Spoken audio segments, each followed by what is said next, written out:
નાર બામણવા અને દેવાણ પ્રાથમિક આરોગ્ય કેન્દ્ર દ્વારા ચોમાસામાં રોગચાળા સામે રક્ષણ અંતર્ગત જનજાગૃતિ ફેલાવવામાં આવી। આણંદ જિલ્લામાં થયેલ ભારે વરસાદ બાદ સંભવિત પાણીજન્ય અને મચ્છરજન્ય રોગચાળાને અટકાવવા માટે જિલ્લા કલેક્ટર શ્રી પ્રવીણ ચૌધરી અને જિલ્લા વિકાસ અધિકારી સુશ્રી દેવાહુતિના માર્ગદર્શન હેઠળ આણંદ જિલ્લામાં આરોગ્ય વિભાગ દ્વારા ગામે ગામ લોકોની આરોગ્ય તપાસ પુરાનાશક કામગીરીને જનજાગૃતિ કાર્યક્રમ યોજવામાં આવી રહ્યા છે। કાર્યક્રમ અંતર્ગત મુખ્ય જિલ્લા આરોગ્ય અધિકારી શ્રીની દેખરેખ હેઠળ બોરસદ તાલુકાના આરોગ્ય તંત્ર દ્વારા સઘન કામગીરી હાથ ધરાઈને પ્રાથમિક આરોગ્ય કેન્દ્ર નારના મેડિકલ ઓફિસર ડોક્ટર મનીષ અને સુપરવાઇઝર જયેશ પટેલની આગેવાનીમાં નાર અને તેની આજુબાજુના ગામોમાં લોકજાગૃતિ અને રોગ નિવારણની વિવિધ પ્રવૃત્તિઓનો વેગ આપવામાં આવ્યો।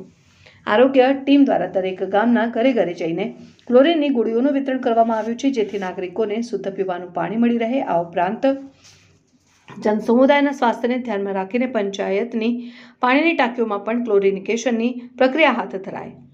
ગ્રામીણ વિસ્તારોમાં આરોગ્ય સુરક્ષાને સુદૃઢ બનાવવાના હેતુથી આરોગ્ય વિભાગ દ્વારા પીવાના પાણીની લાઇનોનું નિરીક્ષણ કરવામાં આવ્યું।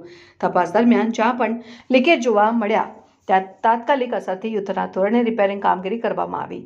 ટીમ દ્વારા ગ્રામજનોને ચોમાસા દરમિયાન પાણી ઉકાળીને પીવા, બહારનો ખુલ્લો ખોરાક ન ખાવા અને હંમેશા ખોરાક ઢાંકીને રાખવા જેવી સાવચેતી રાખવા ખાસ આગ્રહ કરવામાં આવ્યો।